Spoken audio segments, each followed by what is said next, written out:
বেঈমান খাইতেছে কিনা দুনিয়া? তো আল্লাহ তাআলা বলে কুলু ওয়া তামাত্তাউ কালিলান, এই নাফরমান কিছু সময়ের জন্য দুনিয়ার মধ্যে খা, ভোগ কর, ইন্নাকুম মুজরিমুন, কিন্তু মনে রাখিস তুই কিন্তু নাফরমান, তুই কিন্তু পাপী, আমি কিন্তু তোরে ছাড়বো না। কবরের প্রথম রাত থেকে হাসরের ময়দানে আমি দেখবি তুই বান্দা আমি কত কঠিন কত কঠোর, তোরে আমি দেখাবো। ভাত খাইতে লইছে খাও, ভাত খাইতে লইছো খাও বান্দা, এখানে আটকামু না, এখানে আমি জানোয়াররাও আটকাই না, আমি জন্তু জানোয়াররাও খাইতে দেই, তোরে দিতাম না কেন বেটা, খা বেটা। কিন্তু ইন্নাকুম মুজরিমুন, মনে রাখো 7টা বাজে নাস্তা করতে বসছো, আল্লাহ যেন ডাক দিয়ে বলে বেঈমান খা, ঠিক আছে নাস্তা, কিন্তু মনে রাখিস ফজরের নামাজ পড়স নাই, আমি হিসাব রাখছি। রাত 10টা বাজে খাইতে বসছো বেঈমান, ঠিক আছে খা, কিন্তু মনে রাখিস এশার নামাজ পড়ো নাই। ঘর করলা, ফার্নিচার বানাইলা, ঠিক আছে থাকো, তো মনে রাখো এগুলো সুদের টাকা, এগুলা কাস্টমারের ঠকাইয়া মিথ্যা বইলা ওজনে কম দিয়া ওই টাকা আমি জানি, আমি বান্দা দেখব। ওয়াইলুন ইয়াউমাইযিল লিল মুকাদ্দিবিন, আবার বলতেছে আল্লাহ মিথ্যাবাদী নাফরমান তোমাদের জন্য বড় বেশি দুর্ভোগ, লাঞ্ছনা, আযাব তোমাদের জন্য। এই জন্য আল্লাহ তাআলা বলছেন এটা। এরপরে আবার বলে দেখেন ওয়া ইযা কিলা লাহুমুর কাউ লা ইয়ারকাউন, এই ছেলেরা তোমরা সবাই শোনো, আল্লাহ তাআলা আবারও বলতেছে সমস্ত মিথ্যাবাদী নাফরমান তোমাদের জন্য হাসরের ময়দানে কেন লাঞ্ছনা হবে, এর প্রধান কারণ ওয়া ইযা কিলা লাহুমুর কাউ লা ইয়ারকাউন, যখনই বলা হতো নামাজ পড়তে, যখনই বলা হতো রুকু করতে, যখনই বলা হতো সেজদা দিতে, লা ইয়ারকাউন, আল্লাহ তাআলা বলেন সে রুকু করে না, সেজদা দেয় না, নামাজ পড়ে না, নামাজ পড়ে না। আল্লাহ বলেন আমি এতবার বললাম, একটা দিনে 5 বার মসজিদে আজান হবে, একটা মহল্লায় শুধু একটা মসজিদ না, এক এক ওয়াক্তে এক একজনের কানে কমপক্ষে 10টা মসজিদ থেকে আজানের আওয়াজ আসে, ঠিক কিনা বলেন? কিরে বান্দা এত শক্ত হইলি কেমনে বান্দা, আমার এত বড় আসমান ও জমিন দিয়া, এত বড় কায়নাত দিয়ে বান্দা আমি তোকে লালন পালন করলাম, বিনিময়ে তুমি একটা সেজদাও দিলা না। 365 দিনে খোদার একটা বছর কোনো দিন ফজরের নামাজ পড়লা না, এ কেমন জিন্দিগি বাপ? এত এত কঠিন মানুষ কেমনে হয়, এত পাষাণ মুসলমান কেমনে হয় বাপ? আর কতগুলো কথা বললে বলেন।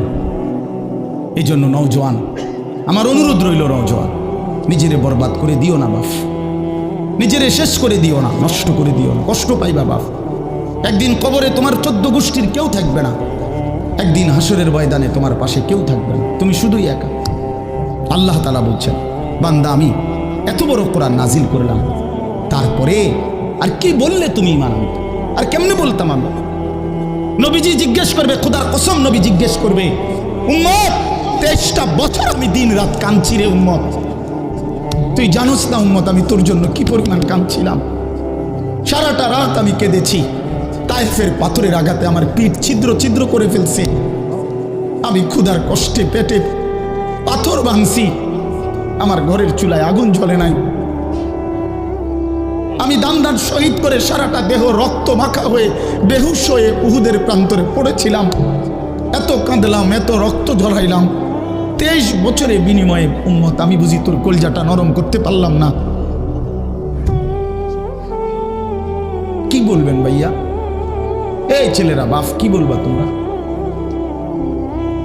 বলো দোস্ত, আমরা যারা মুমিন নিজেদেরকে চিনি, জানি যে আমরা মুসলমান, আমরা মুমিন, তো আমাদের কাছে আল্লাহ তাআলা সবচেয়ে গুরুত্বপূর্ণ একটি জিনিস চায়। কোরআনুল কারীমে আল্লাহ তাআলা আমাদের মুমিনদেরকে, ইমানদারদেরকে ডাক দিয়ে দিয়ে বারবার এই চাওয়াটা বলেছেন, ইয়া আইয়ুহাল্লাযীনা আমানুত্তাকুল্লাহ, এই কথাটা আল্লাহ তাআলা কোরআনুল কারীমে বহুবার বলছেন। হে ইমানদারগণ, হে মুমিনগণ, তোমরা যারা বুঝো যে তোমরা মুসলমান, তোমরা মুমিন, তোমরা ইমানদার, তো আমি আল্লাহ তোমাদেরকে বলছি ইত্তাকুল্লাহ, তোমরা তাকওয়া অবলম্বন করো, তাকওয়া অবলম্বন করো, আল্লাহকে ভয় করো, তাকওয়া গ্রহণ করো। এই কথা, এটাই তাকওয়া। প্রত্যেকটা ইমানদার, প্রত্যেকটা মুসলমান, ছোট বড়, জওয়ান বুড়ো, আমাদের সমস্ত ব্যক্তিকে আল্লাহ তাআলা বলেছেন বারবার ইত্তাকুল্লাহ, আল্লাহকে ভয় করো, মানে তাকওয়া অবলম্বন। ছেলেরা তোমরা ভাই এই হাতে ধরা যে মোবাইলগুলো এটা নামায় ফেলো।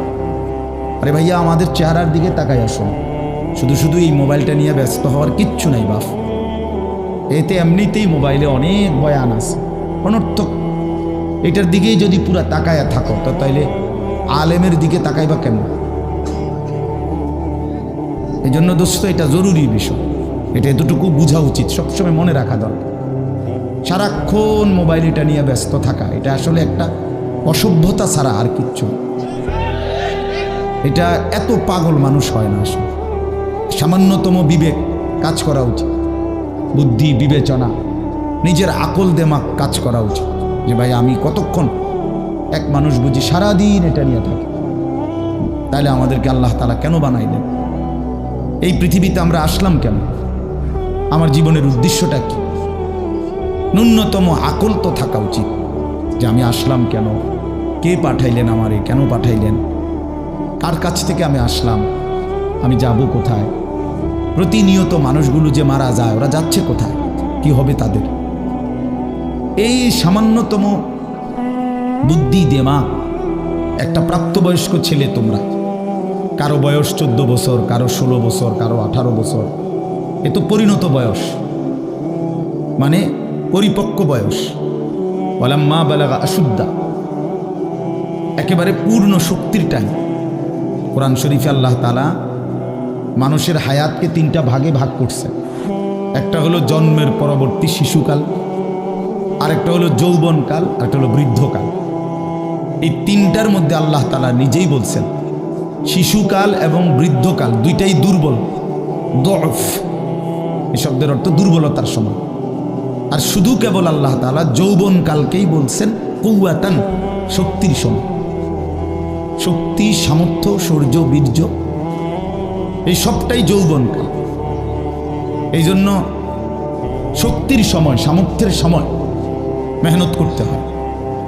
যৌবনকালটাই জিন্দগির প্রধানতম সময়। ভালো কিছু করলেও এই টাইমে, নিজেরে নষ্ট করে দিলেও এই টাইম, গড়লেও এই হায়াত, এইটাই সুযোগ, বরবাদ করে দিলেও এটা সুযোগ।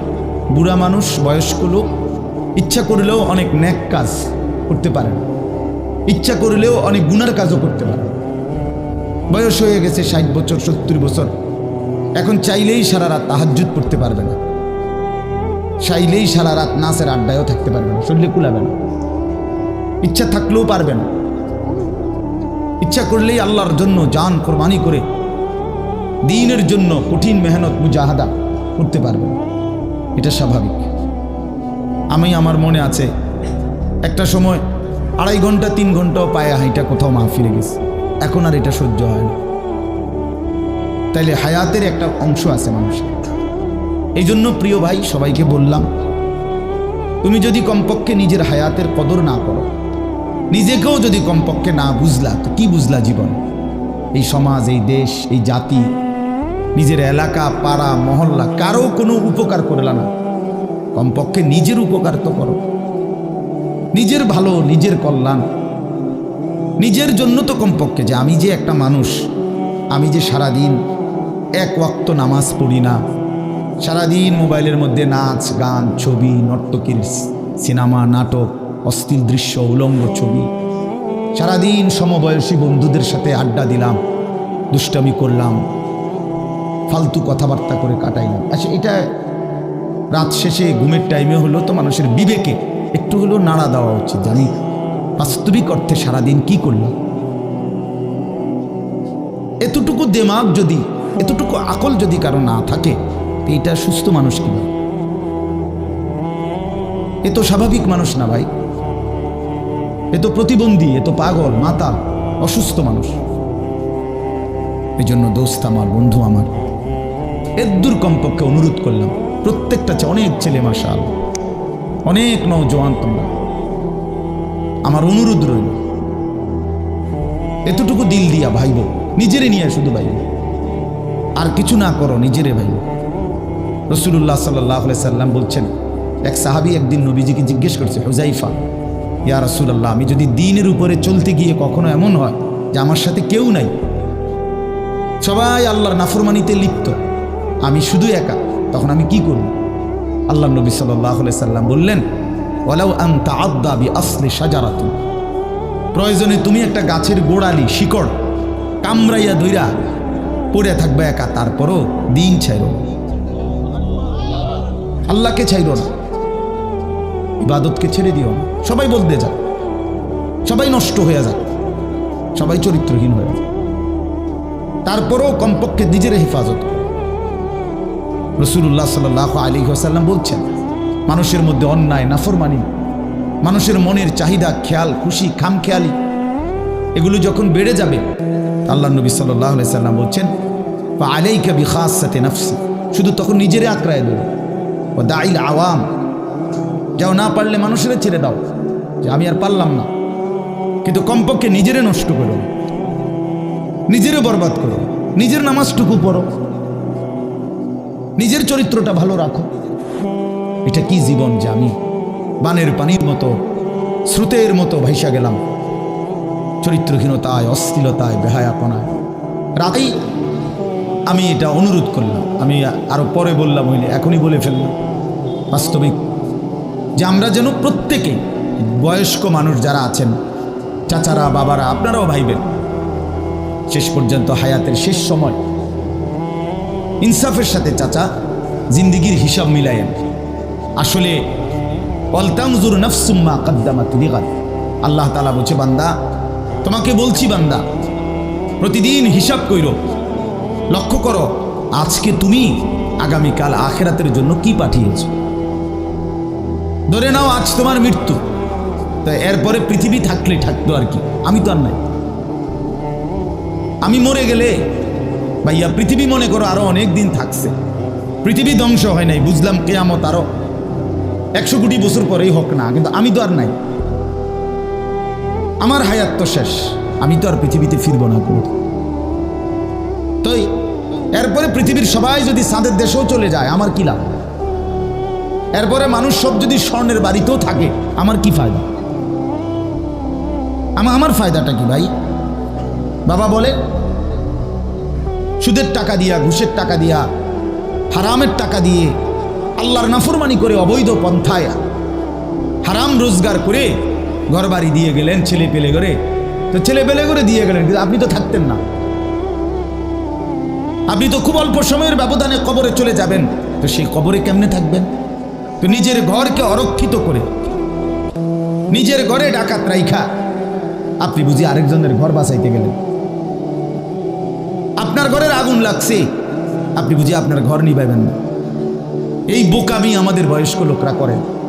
শেষ বয়সে হারাম টাকা, সুদের টাকা দিয়া, অবৈধ টাকা দিয়া, কিস্তিতে টাকা দিয়া ঘর করে দিছে, জমি কিনে দিছে, বাজারে ভিট লইয়া দিছে, দোকান নিয়ে দিছে, বিদেশ পাঠাইয়া দিছে, বাপ হিসাবে 12 লাখ টাকা সুদে নিছে, কিস্তিতে নিছে। হায় মুসলমান, কি করলেন? ওই বিদেশ যাইতে যাইতে যদি আপনি মরে যান, এরপরে এই টাকা, এই হারামের টাকা দিয়ে আপনার কবর কি হবে? তো নিজের ঘর, নিজের কবর বরবাদ করে দিলেন কেন চাচা? এই জন্য দয়া করে বয়স্ক চাচা আপনাদেরকেও বলি, নিজের উপরে রহম করুন। 60 বছর বয়স, এখনো বিড়ি সিগারেট খান, তো ছাড়বেন কোন দিন? 60 বছর বয়স, এখনো চা দোকানে বসে বসে রঙিন টেলিভিশনে নাচ গান দেখেন, তো ছেড়ে দিবেন কোন দিন চাচা? হ্যাঁ, আপনি মরবেন কোন দিন? কবরে যাবেন কোন দিন? এখনো সময় হয় নাই, আখিরাতের কথা মনে পড়বার টাইম আজও হয় নাই। 60 বছরও কবরের কথা মনে পড়লো না। আহা, কি পাষাণ মানুষ! মুসলমান এত শক্ত হয় কেমন? ইমানদার এত কঠিন হয় কেমনে ভাইয়া? এই জন্য দয়া করে আল্লাহ তাআলা আমাদের কাছে চায়, বান্দা তোমাদের ইমান, তোমরা মোমেন, তোমরা আমার ইমানদার বান্দা। এই জন্য আমি তোমাদেরকে বলছি, ইত্তাকুল্লাহ, ইত্তাকুল্লাহ, ইত্তাকুল্লাহ, ইত্তাকুল্লাহ। তোমাদেরকে বলছি, আপন মনে করে বলছি, তোমাদের ইমান আমি নিলাম, তোমাদের মুসলমানের পরিচয়টা আমার দেওয়া, আমি যদি মুসলমান মায়ের ঘরে জন্ম না দিতাম তো পৃথিবীর কোনো শক্তি তোমারে ইমানদারের ঘরে জন্ম দিতে পারতো না। আমি বানাইছি বান্দা, ইন্না খালাকনাল ইনসান, মানুষকে তো আমি সৃষ্টি করেছি মিন নুতফাতিন আমশাজ, স্বামী স্ত্রীর মিশ্র বীর্যের ফোঁটা থেকে আমি বানিয়েছি। তাহলে কোন ঘরে কাকে দেব, কোন দিনের মিলনে কাকে দেব, এ তো আমার ফয়সালা, আল্লাহ তাআলার ফয়সালা। এই জন্য বাপ আমার, আল্লাহ তাআলা আমাদেরকে ঈমান দিয়েছেন, আমাদের মুসলমানের পরিচয় দিয়েছেন। আমি 72 বছর বয়স, এমন বয়স্ক লোক, উনি হিন্দু, ওনারে আমি কালেমার দাওয়াত দিছিলাম 2.5 ঘন্টা, 3 জন আলেম নিয়া 2.5 ঘন্টা আমি ওনারে বুঝাইছি। ওনার 2 ছেলে মুসলমান হয়ে গেছে, মুসলমান বড় হয়ে গেছে, ওরা বাচ্চা কাচ্চা নিয়ে সংসার। কিন্তু ওই চাচা 72 বছর বয়স, আমি নিজে অজরে কাঁদছি বেচারার সামনে, ওই চাচার সামনে চোখের পানি ফেলে কাঁদছি। আমরা 3 জন মাওলানা কাঁদছি ওনার সামনে, যে চাচা আপনার 2টা ছেলে মুসলমান, আপনি কালেমাটা একটাবার পড়েন, আপনি জাহান্নামের আগুন থেকে বাইচা যাবেন। উনি বলতেছেন আমি এটা পড়বো না, পড়ে নাই, একবারও বলে না। তখন আমি আমার সাথীদেরকে বললাম, দেখেন 72 বছর জীবনের চলে গেছে, এই লোকটার জবান দিয়া কোনোদিন তার মালিকের নাম উচ্চারণ হয় না। আর অথচ আমরা সেই ছোট্টবেলায় 2 বছর বয়সে মায়ের কাছ থেকে যখন কথা বলা শুরু হয়েছে আমাদের, মার মাধ্যমে, বাবার মাধ্যমে, ছোটবেলায় মক্তবের হুজুরের মাধ্যমে থেকে শুরু করে আজকে পর্যন্ত কত লক্ষবার, কত হাজারবার এই কালেমা আমরা, আল্লাহ তাআলা আমাদেরকে উচ্চারণের তৌফিক দান করেছে।